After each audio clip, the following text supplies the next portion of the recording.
नमस्कार. ठरलं तर मग ह्या मालिकेमध्ये आज आपण असं पाहत आहोत, इथे प्रियाच्या जुन्या बॉयफ्रेंडला सायलीने गाठलेलं असतं आणि त्याच्याकडनं माहिती मिळवण्याचा प्रयत्न अर्जुन आणि सायली करत असतात. तर तो सांगू लागतो की प्रिया फार बदमाश आहे. मी तिच्यावर खूप प्रेम करायचो. तिच्यासाठी काहीही अगदी काहीही करायला तयार असायचो. पण ती श्रीमंत मुलगा भेटला की त्याच्या मागे पळ काढायची. तिला कुणाला कशा जाळ्यात ओढायचं हे सगळं तिला माहिती होतं. तिने माझ्याकडनं इतके पैसे उकळले, माझ्याकडे इतकी प्रेमाने असायची, पण दुसऱ्या दिवशी श्रीमंत कोणी जर भेटला ना, त्याच्या मागे निघून जायची. हे माझ्या कितीतरी वेळ लक्षात आलं. पण तिच्याकडे पुरुषांशी बोलणं, त्यांना फसवणं, त्यांना गुंडाळणं हे तिच्याकडे जी कला आहे, त्या कलेमुळे ती पुन्हा एकदा त्या माणसाला आपल्याकडे पुन्हा बोलवून घेते. तसं तिचं सामर्थ्य आहे आणि तिला ते जमतंही. अगदी गोड गोड बोलून एखाद्याला जाळ्यात अडकवते. तसंच तिने अश्विनलाही जाळ्यात अडकवले. गोड गोड बोलून मी किती चांगली आहे, तू किती चांगला आहे असं करून करून हवी ती गोष्ट ती नवऱ्याकडनं आता मागते ना, तशी ती जुन्या बॉयफ्रेंड्सकडनं पण मागायची. आता तिने त्याच्याकडे थेट 20,000 रुपये हवेत म्हणून मागणी केली. तर तो म्हणतो, तुला मी परवाच तर पैसे दिले होते. तर ती म्हणू लागते की ते पैसे मी दान केले. तर तो म्हणतो, नाही, तू दान करायला 3,000 घेतले, बाकीच्या पैशांचं काय केलं, शॉपिंग? तर ती म्हणते, हो, मला अजून पैसे पण हवे आहे शॉपिंग करायला बाळाच्या. आता इथे सायली आणि अर्जुनला विचारतो तो मुलगा की तुम्ही कोण? तर ते सांगतात की आम्ही इथे नातेवाईक आहोत प्रियाचे. आता आम्हाला प्रियाविरोधात काही पुरावे मिळवायचे आहे, त्याच्यासाठी तू आम्हाला मदत करावी अशी आमची इच्छा आहे. तर तो त्यांना मदत करायला तयार झाला आहे, कारण 2 वर्षापूर्वी तिला सोडल्यानंतर त्याची आणि तिची भेटच नाही. त्याला वाटायचं की ती माझ्याकडे पुन्हा परत येईल, पण ती लगेच 1-2 दिवसात लग्न करून अश्विनसोबत सेटलही झाली. ही गोष्टच त्याला काही पचेनाशी झाली आहे. पुढे आपल्याला हेही पाहायला मिळेल की सायलीने एक प्लॅन बनवला आहे. त्या प्लॅननुसार आता हे काम करणार आहे आणि त्यांना मदत हा प्रियाचा बॉयफ्रेंड पण करणार. अश्विन इकडे चिडलाय की 10-10, 20-20 हजार रुपये एका दिवसात, एका मिनिटात तुला मी नाही देऊ शकत. 2-3 दिवसात पैशांची अरेंजमेंट करतो आणि तुझ्याकडे ते पैसे देतो. तोपर्यंत तरी थांबशील ना, असं मग विचारतो. प्रिया इथे मान डोलवते आणि हो असं म्हणते. खरं तर प्रियाला ते पैसे कितीतरी लोकांची तोंड बंद करण्यासाठी द्यायचे, पण हे सत्य आता सांगणार तरी कसं अश्विनला? अश्विनकडनं काहीही करून गोड गोड बोलून तिला पैसे मिळवायचे आहे, तेही काही लोकांचे तोंड बंद करण्यासाठी. म्हणजे तिच्या आईवडिलांचे आणि नागराजला सोडवण्यासाठी मदत हवी, वकील शोधती त्याच्यासाठी. इकडे आपल्याला पाहायला मिळेल की सायली अर्जुनला म्हणते की तुम्ही इतकी महत्त्वाची पुराव्यांची फाईल प्रियाच्या विरोधातली तुम्ही अशी घेऊन का फिरताय? ऑफिसमध्ये सेफली ठेवायचे ना. त्याला ती रागवते, ही फाईल अजिबात घरी आणायची नाही हां, असंही म्हणते. तर तो ती फाईल आता ऑफिसमध्ये नेऊन ठेवणार असतो. आता ते ठरवतात की आता आपण मैना आणि सदाची काही माहिती काढूया तिकडे जाऊन. ते दोघंजण तिकडे जायला निघतात. इकडे आता एक प्लॅन बनवला आहे सचिनने की प्रिया आपल्या साक्षीसमोर मुद्दाम फोनवरती बोलायचं, त्या प्लॅनमध्ये तिला अडकवायचं. हे पाहिल्यानंतर साक्षीचा संताप होतो. ती लगेचच हातातलं ताट खाली फेकून देते. इकडे आपल्याला पाहायला मिळेल की सायली आणि अर्जुन हे मैना आणि सदाच्या घराच्या बाहेर गेले. तिकडे काही चौकशी करून मित्रमैत्रिणीची काही पुरावे मिळतात की शोधण्याचे, पण शेजारी सांगतात की ते फार दोघंजण डॅम्बिस आहेत आणि 2-3 दिवसापासून कुठे गेले काय माहिती. घरी जर येणार असते ना, तर त्यांनी चावी आमच्याकडे ठेवली असती, पण ते आता घरीच आलेले नाही. हे कळल्यानंतर आपण इथे किती वेळ वाट पाहणार, असं सायली म्हणते. तर अर्जुनने आता एक त्यांच्यावरती लक्ष ठेवणारा एक स्पायमॅन बोलवला आहे. तो त्यांच्या घरावरती आता कंटिन्यू लक्ष ठेवणार. पुढे आपल्याला हे पाहायला मिळेल की सचिनवरती साक्षी चिडलेली असते. तू तुझ्या बायकोच्या कॉन्टॅक्टमध्ये तू माझ्यापासून काय काय गोष्टी लपवल्या, तुझ्याकडे मोबाईल कुठून आला? मी तर तुझा मोबाईल जमा केला आहे ना. तू माझ्याशी खोटं बोलला म्हणून त्या लगेचच तिची हाय लेवलची अशी रागारागी सुरू होते, वस्तू फेकायला सुरुवात करते. पण इथे सचिन तिला समजवतो, थांब थांब, असं काही करू नको. मी ना माझ्या बायकोशी नव्हते बोलत. मी काही कंपन्यांकडनं लोन घेतली, ती मी फेडलेली नाही. त्याच्यात मी काही गुंड प्रवृत्तीच्या लोकांकडनं पण पैसे घेतले. ते मला धमकी देतात, ते माझ्याकडे पैसे मागताय म्हणून मी खूप अडकलो आहे, मी खूप संकटात आहे. त्याच्यासाठीच मी अस्मिताशी गोड गोड बोलून पैसे फेडणार होतो. नाही तर मी तिच्यावर काही प्रेम वगैरे काही करत नाही. माझं प्रेम खरं तर फक्त आणि फक्त तुझ्यावरती. इथे लगेचच साक्षी म्हणते, सगळेचे सगळे पैसे मी आत्ता तुला देते. तू तुझ्या बायकोलाही विसरायचं आणि त्या गुंड माणसांनाही. मान्य. तर तो म्हणतो की मला तुला त्रास द्यायला आवडत नाही, तुझे पैसे मी कसे वापरू.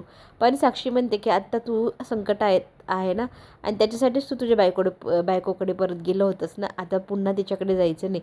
तुला जितके पैसे हवे तितके मी देईन आणि तुझे सगळे काही कर्ज जे आहे ते मी फेडून टाकेल. आता त्यांनी 10 लाख रुपये सांगितले, तर ती म्हणते मी 10 लाख रुपये तुला देते आणि सगळं काही जे तुझं कर्ज आहे ते फेडून टाक आणि मग निवांत माझ्यासोबत आणि फक्त माझ्यासोबतच राहायचं, कुठे म्हणून कुठे जायचं नाही. तर तू त्याला होकार देतो.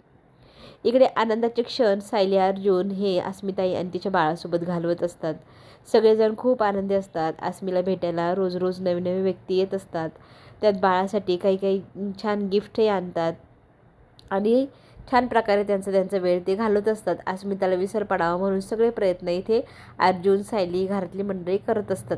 पण इथे सतत ती सचिनला फोन लावण्याचा प्रयत्न करते. सचिन गायब झाला आहे तेव्हापासून त्याचा फोनही लागत नाही.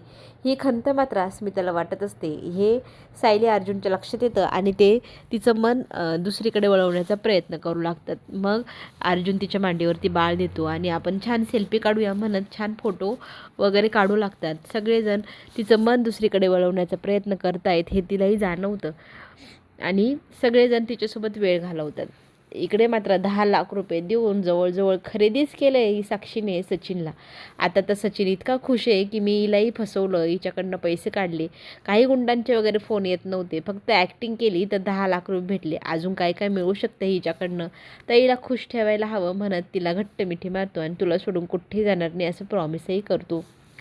इकडे डॉक्टर म्हणतात की आता डिस्चार्ज देण्याची वेळ झाली आहे, तुम्ही बाळाला आणि आईला घरी घेऊन जा, पण पथ्य पाणी लक्षात ठेवा, बाळाला आणि आईची काळजी घ्या. बाळाच्या आईला 4 दिवसांनी पुन्हा एकदा चेकअपला घेऊन या. हे सगळं बोलल्यानंतर डॉक्टर मग त्यांचा निरोप घेते आणि मग इथे पॅकिंग करून लवकरात लवकर घरी जायला हवं असा विचार अस्मिता, प्रिया वगैरे करत असतात.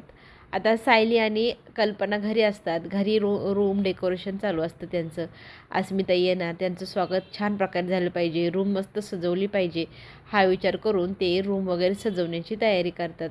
पटपट हात आवरा, आत्ता सायली येईल असं म्हणत कल्पना सगळ्यांना काम आवरायला सांगते आणि बघता बघता इथे अस्मिता बाळाला घेऊन घरी आलेली असते. बाळ घरी आले हे पाहून सगळेजण आनंदी होतात. ते मस्त त्यांचं स्वागत करतात. औक्षण करून बाळ आणि बाळाच्या आईला घरात प्रवेश केला जातो. इथे घरी आल्यानंतर खूप खुश असते अस्मिता. दवाखान्यात खूप घुसमटल्यावाने व्हायचं असंही म्हणते. घरी आल्यानंतर मामा काही आता बाळाला सोडतच नाही, स्वतःच्या मांडीतच घेऊन बसायचा विचार तो करतोय, पण घेता येत नाही म्हणून सायलीला पकडायला सांगतो. पूर्ण वेळ तो बाळासोबत घालवत असतो आणि प्रताप म्हणतो सायली आणि अर्जुनला बाळाची किती आवड आहे, हो की नाही. आणि अर्जुन बघ ना किती वेळ घालवतोय बाळासोबत, त्याला बाळ घेता येत नाही पण सायली त्याला समजवते तसं तो करतोय, त्याला जमेल हळूहळू. अस्मिता मात्र त्याच विचारात आहे की एवढं बाळ आपलं जन्माला आलं आहे ना, त्याचा बाबाच त्याच्यासोबत नाही ही खंत तिला सतत जाणवत असते. प्रिया घराच्या बाहेर पळ काढण्याचा प्रयत्न करत असते तर तिला कल्पना सांगते की माझ्यासाठी चहा बनव, कॉफी ठेव, दूध गरम कर, कुठे जायचं नाही एवढी कामं झाल्याशिवाय.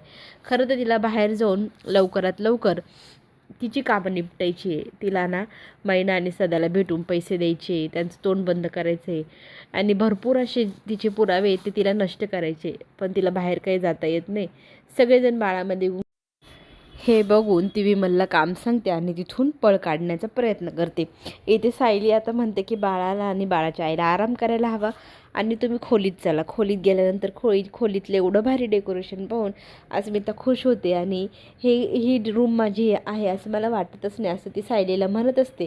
तर सायली म्हणते ही रूम तुमची कुठे आहे, आता तर ती बाळाची झाली आहे असं म्हणत ती आता सगळी खोली दाखवू लागते. अस्मिता मग बसते आणि बाळाला आणि तिला आराम करायला सायली सांगते.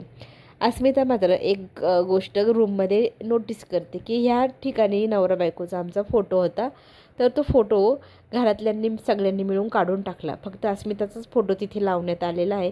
ही गोष्ट तिला अजिबात आवडत नाही. मग ती तो फोटो फेकून देते. खरं तर तिचा अजूनही नवऱ्यामध्ये जीव घुटमळतोय. अजूनही तिला असं वाटतं तिचा नवरा तिच्यापर्यंत वापस येईल. इकडे मात्र प्रियाची भारी गडबड चालू आहे. तिला पटापट तिची कामं निपटायची, तर पटकन पैसे ठेवते, सगळं ठेवते, सामान घेते आणि हे चांगुलपणाचं नाटक करता करता माझे जे पुरावे आहे ते नष्ट करायचे ते तसेच राहून जात आहे. त्या गडबडीमध्ये ती लगेचच पर्स उचलते, घराबाहेर पडते. हे सगळं काही आता सायली आणि अर्जुनच्या लक्षात येतं आहे. ही कुठेतरी कामं घरातली सोडून पळ काढते, ही चांगुलपणाची नाटकं करते. आता ते दोघंजणं तिचा पाठलाग करायचं ठरवतात. त्याच्या अगोदर इथे अर्जुन एका व्यक्तीला फोन करून त्या ठिकाणी जायला लावतो जिथे त्याला अंदाज आहे की प्रिया जाऊ शकते. ऑलरेडी त्याने त्याची माणसं पेरून ठेवलेली आहे, जे घरात सायली आणि अर्जुन घरात असताना बाहेर लक्ष ठेवत आहे, पूर्ण अपडेट देत आहे. प्रियाच्या मागावरती पण एक माणूस आहेच आणि ती कुठे पोचली आहे तर त्या बाईच्या घराजवळ.